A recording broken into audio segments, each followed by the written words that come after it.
नमस्कार, क्या आपको भी जनवरी, फरवरी, मार्च, अप्रैल और मई 2026 का मानदेय अभी तक नहीं मिला है?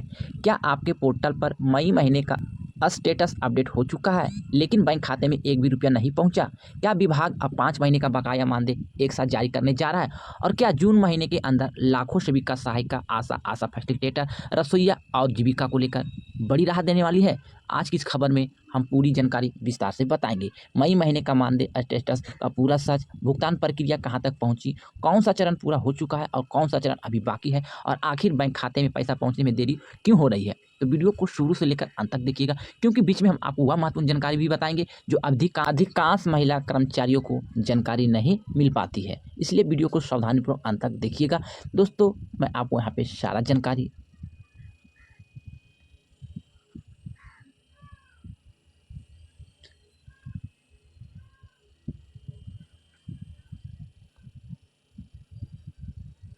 नमस्कार, मैं हूं आपका दोस्त जीतू और आप देख रहे हैं आपका पसंदीदा यूट्यूब चैनल जॉब जॉन जीतू में।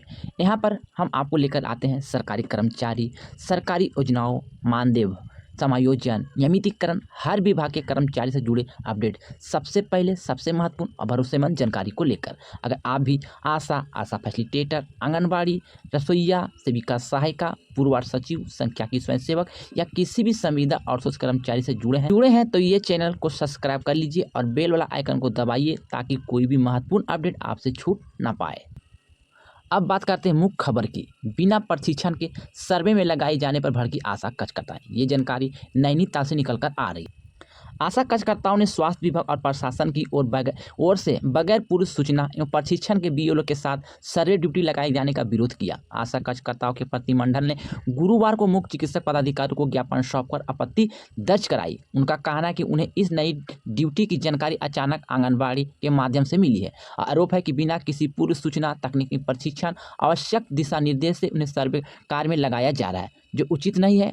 कहा कि वो पहले से ही स्वास्थ्य विभाग के विभिन्न योजनाओं के अंतर्गत महत्वपूर्ण जिम्मेदारी का निर्वहन कर रही है। बिना प्रशिक्षण ड्यूटी में लगाए जाने पर भड़की आशा कार्यकर्ता। ऐसे में अतिरिक्त कार्यभार देने से पहले विभाग को आवश्यक प्रशिक्षण पर स्पष्ट दिशा निर्देश उपलब्ध कराना चाहिए। उन्होंने ये भी कहा कि इस कार्य के बदले मिलने वाले अथवा प्रोत्साहन राशि के संबंध में कोई भी स्पष्ट जानकारी नहीं दी गई है, जिससे आशा कार्यकर्ताओं में असंतोष व्यक्त है। ज्ञापन में आशा कार्यकर्ताओं ने स्पष्ट की है और मांग की है कि यदि प्रशासन उनसे यह सर्वे कराना चाहता है तो उन्हें पहले समुचित प्रशिक्षण दिया जाए तथा कार्य के अनुरूप सम्मानजनक मानदेय निर्धारित किया जाए। उन्होंने स्पष्ट किया कि इन मांगों को पूरा करने के बाद ही सर्वे ड्यूटी के कार्य में लगाया जाए। अब बात करते हैं इस समय की सबसे बड़ी खबर की, जो कि आंगनबाड़ी सेविका सहायिका से जुड़ी हुई है। इस समय सेविका और सहायिका बहनों के लिए सबसे बड़ी खबर यह है कि मई 2026 महीने का मानदेय स्टेटस कई परियोजनाओं के अपडेट होना शुरू हो चुका है। इस अपडेट के बाद लंबे समय से मानदेय का इंतजार कर रही लाखों ने करोड़ों आशा कार्यकर्ताओं की जिंदगी में एक बार फिर खुशी बढ़ गई है।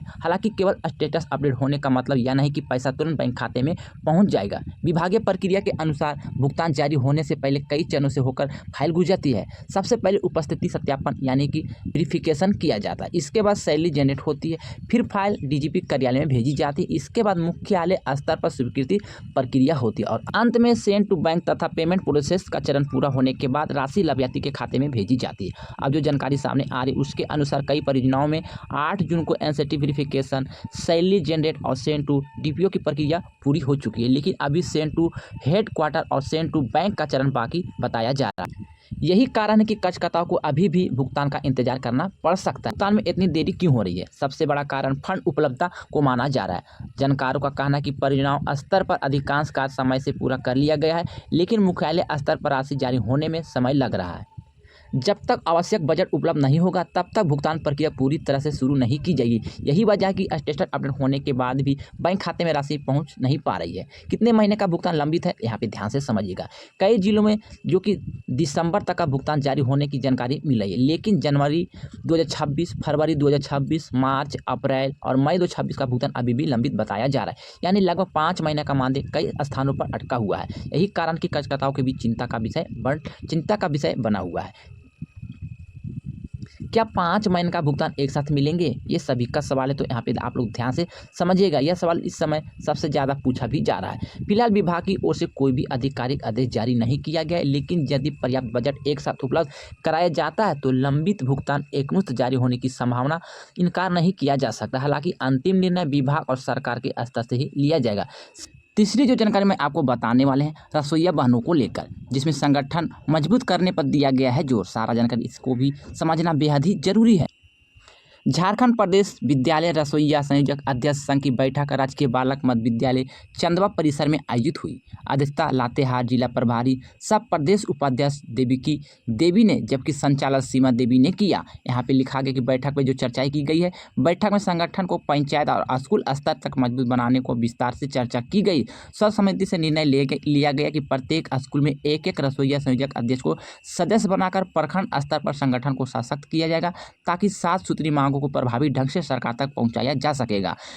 इनकी जो प्रमुख मांगे यहाँ पर लिखा गया है कि बैठक में रसोइया अपनी विभिन्न मांगों को प्रमुखता से उठाया। उन्होंने न्यूनतम वेतन लागू करने, पेंशन योजना से जोड़ने, ग्रेड छुट्टी लागू करने, उसके साथ 60 वर्ष की आयु पूरी करने वाली मांग रखी। रसोइया के परिवार सदस्य को रोजगार देने, ईपीएफ लागू करने और वर्ष में 2 सेट साड़ी उपलब्ध कराने तथा वर्ष 2021 से लंबित एप्रन और कैप उपलब्ध कराने की मांग की। इसके अलावा कार्य के दौरान किसी रसोइया बनने को झुलसने या मृत्यु होने की स्थिति में उनके परिवार को आर्थिक सहायता और एक सदस्य को रोजगार देने की मांग रखी गई है। सेविका सहायिका बहनों को क्या करना चाहिए, और जितने भी हमारे महिला कर्मचारी जैसे कि आशा, ऐसा फैसिलिटेटर, रसोइया, एएनएम, जीएनएम, उनको यहाँ पे बहुत ही ध्यान से समझना बेहद ही जरूरी है। सबसे पहले समय समय पर अपना मानदेय स्टेटस जांचते रहे। यदि आपके रिकॉर्ड में एनसीटी वेरिफिकेशन, सैलरी जनरेट और सेंड टू डीपीओ का पूरा दिख रहा है तो समझिए आपका मामला आगे की प्रक्रिया में पहुँच चुका है। साथ ही अपने परियोजनाओं कार्यालय से भी समय समय पर संपर्क बनाए रखें।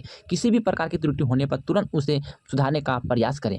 आगे क्या हो सकता है तो ये भी समझ लीजिए। यदि मुख्यालय स्तर पर फंड जारी होता है तो सबसे पहले सेंड टू हेडक्वार्टर और सेंड टू बैंक का स्टेटस भी अपडेट दिखाई देगा। इसके बाद पेमेंट प्रोसेस का संदेश देखने को मिल सकता है। फिर राशि सीधे लाभार्थी के बैंक खाते में भेजी जा सकती है। इसलिए आने वाले दिनों में बेहद ही महत्वपूर्ण माना जा रहा है। जो निष्कर्ष निकलता है मैं फाइनली आपको बता देना चाहते हैं। निष्कर्ष जो निकलता है, फिलहाल मई 2026 का मानदेय स्टेटस अपडेट होना एक सकारात्मक संकेत माना जा रहा है। हालांकि अंतिम भुगतान के लिए कुछ भी विभागीय या वित्तीय प्रक्रिया पूर्ण होना अभी बाकी है। सभी कार्यकर्ताओं को सलाह दी जाती है कि वह अफवाहों से बचें और केवल आधिकारिक अपडेट पर भरोसा करें। जैसे ही विभाग की ओर से कोई नया आदेश या भुगतान संबंधी सूचना जारी होगी, हम आपको सबसे पहले जानकारी देने का प्रयास करेंगे। तो बहनों, ये थी सेविका, सहायिका, रसोइया और जीविका एएनएम से जुड़ी हुई सबसे महत्वपूर्ण अपडेट की। तो मैंने सारा जानकारी, सारा इन्फॉर्मेशन आपको यहाँ पे बता दी है। अगर आपके यहाँ किसी महीने का भुगतान हुआ है तो आप कमेंट करके ज़रूर बताइए। अगर ये जानकारी आपको पसंद आए हैं तो वीडियो को लाइक कर सकते हैं, वीडियो को शेयर कर सकते हैं और अपने जितने भी महिला कर्मचारी उनको भी ये जानकारी को भेज सकते हैं। तो मैंने सारा इन्फॉर्मेशन, सारा जानकारी बता दी है। फिर भी कोई जानकारी छूट गए, बोलने में मिस्टेक हो गई या कोई गलती हो गई तो आप अपना छोटा भाई समझ के क्षमा कीजिएगा। मिलते हैं बड़ी खबर के साथ, जब तक के लिए good bye. Thanks for watching. जय हिंद, जय भारत।